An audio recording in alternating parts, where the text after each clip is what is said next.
नमस्कार, प्रणाम। मैं नर्दमन तिवारी हूं और आप सभी का हार्दिक स्वागत करता हूं आपके अपने यूट्यूब चैनल अधिवक्ता महोदय में।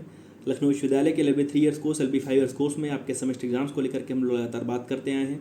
और आज के अपने इस वीडियो में हम बात करने वाले हैं LLB थर्ड ईयर में 3 ईयर के LLB के थर्ड ईयर में 6 सेमेस्टर का जो आपका पेपर है, चौथा पेपर है लीगल रिसर्च मेथड्स का। इसको लेकर के आज हम बात करने वाले हैं अपने इस वीडियो में।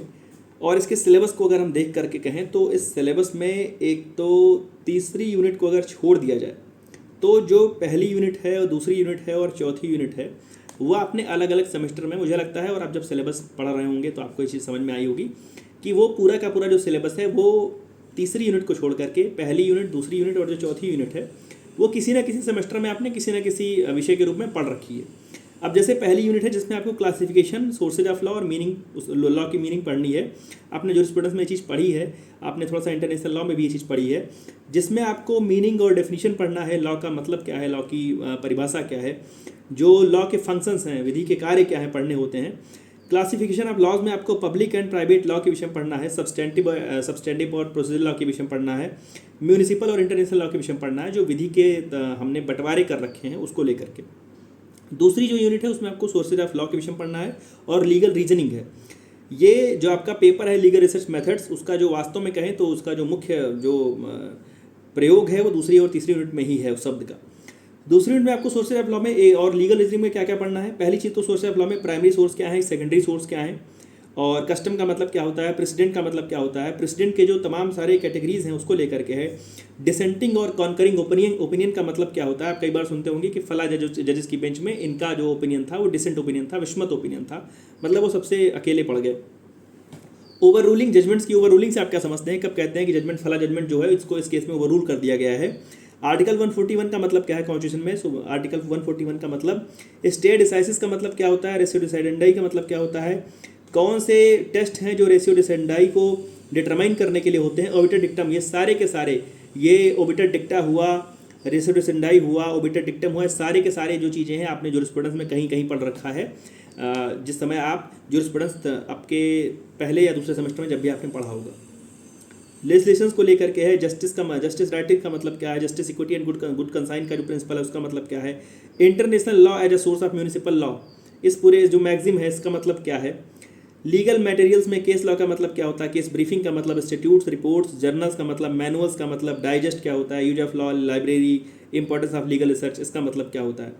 तीसरी यूनिट जो है वो लीगल रिसर्च की ही है मुख्यतः, जिसमें आपको रिसर्च का मतलब पढ़ना है, रिफ्लेक्टिव थिंकिंग का मतलब पढ़ना है, डुई और कैली का जो सिस्टम है, doctrinal and non doctrinal method है, बेसिक स्टैटिस्टिकल टूल है, न्यू डायमेंशंस है लीगल रिसर्च में, जिसमें आपको ऑनलाइन डेटाबेस का, ई रिसोर्सेज का यूज करना है, टेक्निक्स ऑफ लीगल रिसर्च है। और मुझे लगता है जो आपका ये सिलेबस इस बार ये नई चीज़ जोड़ने की जो उम्मीद रही होगी वही रही होगी कि आप जब पीजी में जा रहे हो उस समय आपके लिए थोड़ा सा जो रिसर्च है वो नया बिल्कुल ना रहे। आगे बढ़ें तो टेक्निक्स ऑफ लीगल रिसर्च है, लीगल राइटिंग्स और साइटेशंस के विषय में है। जुडिशियल रीजनिंग का मतलब क्या होता है, analysing the application of principles laid down in similar cases का मतलब क्या होता है, स्टैटिक और डायनेमिक एनालॉजी का मतलब क्या होता है, केस सिंथेसिस से आप क्या समझते हैं। और चौथी यूनिट जो है वो इंडियन लीगल सिस्टम के, भारतीय विधिक जो पद्धति है उसके जो बेसिक कंसेप्ट है, जो उसकी सामान्य अवधारणा है उसको लेकर के है, जिसमें constitution as the basic law, law of the land को लेकर के, रूल ऑफ लॉ का मतलब, सेपरेशन ऑफ पावर का मतलब, डेलीगेटेड डिसीजन का मतलब, सारी की सारी चीज़ें आपने एडमिनिस्ट्रेटिव लॉ में पढ़ रखी हैं। Judicial system in India, hierarchy of courts in India, hierarchy of courts थोड़ा सा आपने सीआरपीसी में पढ़ा हुआ है, थोड़ा सा सीपीसी में पढ़ा हुआ है। कोर्ट्स के जुरिडिक्शन को लेकर के आपने सीपीसी सीआरपीसी में अलग अलग पढ़ा हुआ है। और मुख्य रूप से हाई कोर्ट, सुप्रीम कोर्ट के जुरिडिक्शन को लेकर के आपने कॉन्स्टिट्यूशन ऑफ इंडिया में पढ़ा हुआ है, चाहे वो टेरिटोरियल जुरिडिक्शन हो, चाहे पेक्यूनियरी जुरिडिक्शन हो, चाहे सब्जेक्ट मैटर का जुरिडिक्शन हो, फोरा, और जो फोरम और ट्रिब्यूनल्स का मतलब क्या होता है, एडीआर सिस्टम अपने पूरे विषय के रूप में पढ़ा है, आर्बिट्रेशन, नेगोशिएशन, मीडिएशन, कॉन्सिलिएशन, लोक अदालत, पूरा का पूरा जो एडमिनिस्ट्रेटिव लॉ का कहें और कॉन्स्टिट्यूशनल लॉ का कहें, थोड़ा सा पोर्शन इंटरनेशनल लॉ का कहें, एडीआर का कहें, सारी की सारी चीज़ मिला करके आपका सिलेबस ये बनाया गया है। चूँकि पहले इसका कभी पेपर हुआ नहीं है और ना इसके पेपर का कुछ पुराना आइडिया अंदाजा किस्म का है, तो जो भी चीज़ें जानकारी में हैं उसको लेकर के हम लोग एक बार बात करते हैं आपके टॉपिक्स को लेकर के। तो सबसे पहला जो सवाल है आपको लॉ का जो लॉ की मीनिंग क्या है। लॉ की मीनिंग प्रयास करिए कि अलग अलग लोगों के माध्यम से, ऑस्टिन के माध्यम से, रॉस्को पाउंड के माध्यम से, कीटन के माध्यम से, किल्सन के माध्यम से, जेरेमी बेंथम के माध्यम से, अलग अलग प्रकार के लोगों की डेफिनेशन पढ़ करके आइए कि लॉ का मतलब क्या है, मीनिंग क्या है। और लॉ को आप जब क्लासीफाई करेंगे तो किस प्रकार से क्लासीफाई करेंगे, लॉ के जो विभिन्न विधि के जो विभिन्न प्रकार हैं उसका मतलब क्या होता है, प्रक्रियात्मक विधि का मतलब क्या समझते हैं, सब्सटेंटिव लॉ का मतलब क्या समझते हैं, आईपीसी है वो सब्सटेंटिव में आएगा कि प्रोसीजर लॉ में आएगा, कोड ऑफ क्रिमिनल प्रोसीजर है, कोड ऑफ सिविल प्रोसीजर है, लिमिटेशन एक्ट है। इस प्रकार से अगर हम देखें सेल ऑफ गुड्स एक्ट है, कॉन्ट्रैक्ट है, तो ये सब चीज़ें सब्सटेंटिव में आएंगी या प्रोसीजर लॉ में आएंगी। आपने जो इंटरनेशनल लॉ पढ़ा है वो पब्लिक इंटरनेशनल लॉ पढ़ा है या प्राइवेट इंटरनेशनल लॉ पढ़ा है, उसके जो टॉपिक अलग अलग हैं वो किस में फॉल करते हैं। तो एक सवाल आप ये कायदे से पढ़ करके आइए कि कानून का या विधि का मतलब क्या है, उसको वर्गीकृत किस प्रकार से किया जाता है, और उसके जो विभिन्न प्रकार आप पढ़ करके आइए। दूसरी यूनिट से हम देखें तो लॉ के आपको सोर्सेज पढ़ने हैं। आप लॉ के सोर्स को जूरिस्प्रूडेंस में पढ़ चुके हैं, जैसा मैंने पहले भी कहा है। कस्टम का मतलब क्या होता है, प्रेसिडेंट का मतलब क्या होता है, लेजिस्लेशन का मतलब क्या होता है, तीनों को कायदे से पढ़िएगा। जब आप लेजिस्लेशन पढ़ रहे हैं तो लेजिस्लेशन में उसका एक प्रकार है डेलीगेटेड लेजिस्लेशन, उसको कायदे से पढ़ लीजिएगा। प्रत्यायोजित विधायन का मतलब क्या होता है, प्रत्यायोजित विधायन या डेलीगेटेड लेजिस्लेशन पर नियंत्रण किस प्रकार से रखा जाता है।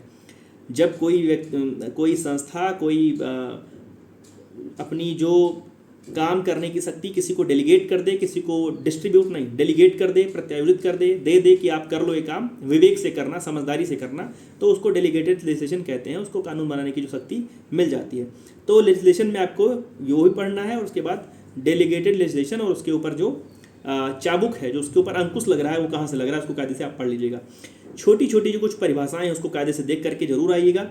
कुछ परिभाषाओं में मैं कहूँगा सबसे पहले ओबिटर डिक्टम का क्या मतलब होता है, रेशियो डिसेंडाई का मतलब क्या होता है, और जो justice equity and good conscience का जो मतलब है, छोटे छोटे कंसेप्ट है, इसका मतलब क्या होता है, मतलब इसकी जो परिभाषा है उसको कायदे से पढ़ करके आइएगा। उसके बाद जो एक बड़ा सवाल है वो लीगल मटेरियल से है।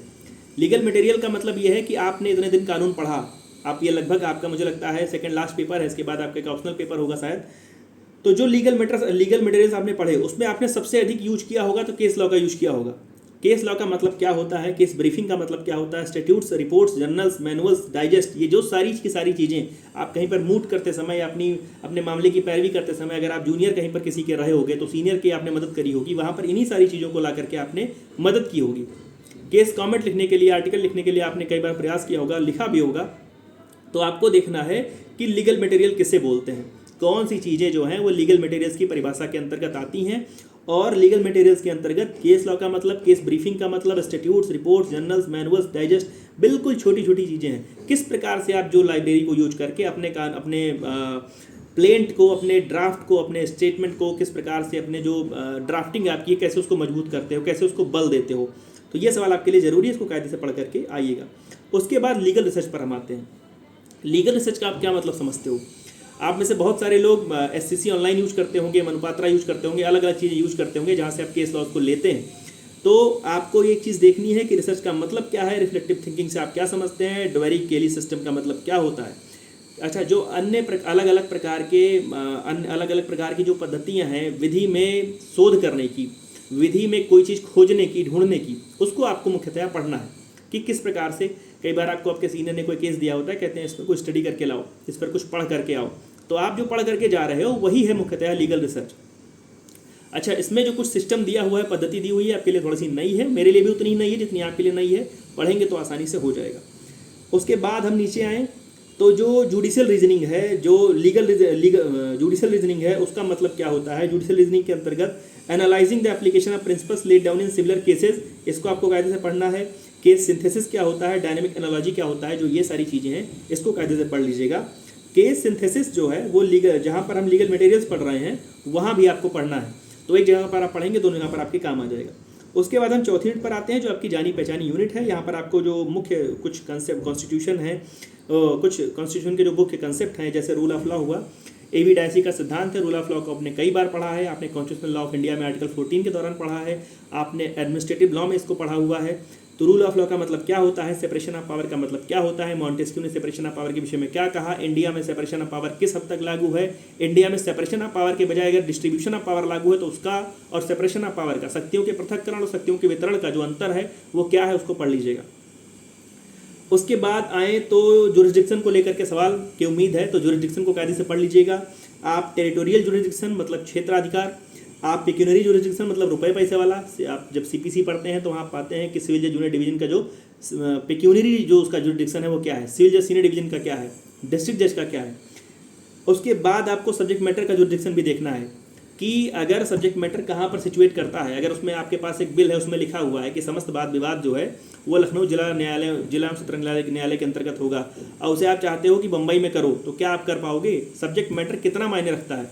किसी व्यक्ति की लाश जहाँ मिलती है या किसी व्यक्ति के साथ हादसा कहीं हो, लाश कहीं पर हो, तो उस दिशा में उस स्थिति में जो सब्जेक्ट मैटर है वो कहाँ पर सिचुएट कर रहा है, या वहाँ पर जो मुकदमा कहाँ पर होगा, इस प्रकार से जो जुरिडिक्शन उसका है उसको कायदे से पढ़ करके आइएगा। और अंतिम का एक सवाल, जो अल्टरनेटिव डिस्प्यूट रिजोल्यूशन सिस्टम है, जो out of court settlement system है, जो वैकल्पिक निपटारा व्यवस्था है, एडीआर का मतलब क्या होता है, अल्टरनेटिव डिस्प्यूट रिजोल्यूशन का महत्व क्या है, कितना असर ये डाल रहा है आज की डेट में। अब तो एडीआर के साथ साथ ओडीआर भी शुरू हो गया है, ऑनलाइन डिस्प्यूट रिजोल्यूशन, जिसमें व्यक्ति का पैसा ना खर्च हो, ऊर्जा अधिक ना खर्च हो, समय अधिक ना खर्च हो, घर बैठ करके आपस में अगर बातचीत करके ऑनलाइन तरीके से जुड़ करके कर दें। खैर कोविड का बहुत बड़ा इफेक्ट है कि इन सब चीज़ें हो रही हैं।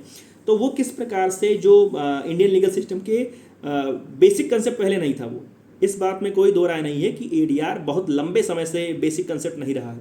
लंबे समय से बेसिक कंसेप्ट जो रहा है वो कोर्ट कचहरी ही रहा है, थाना पुलिस ही रहा है।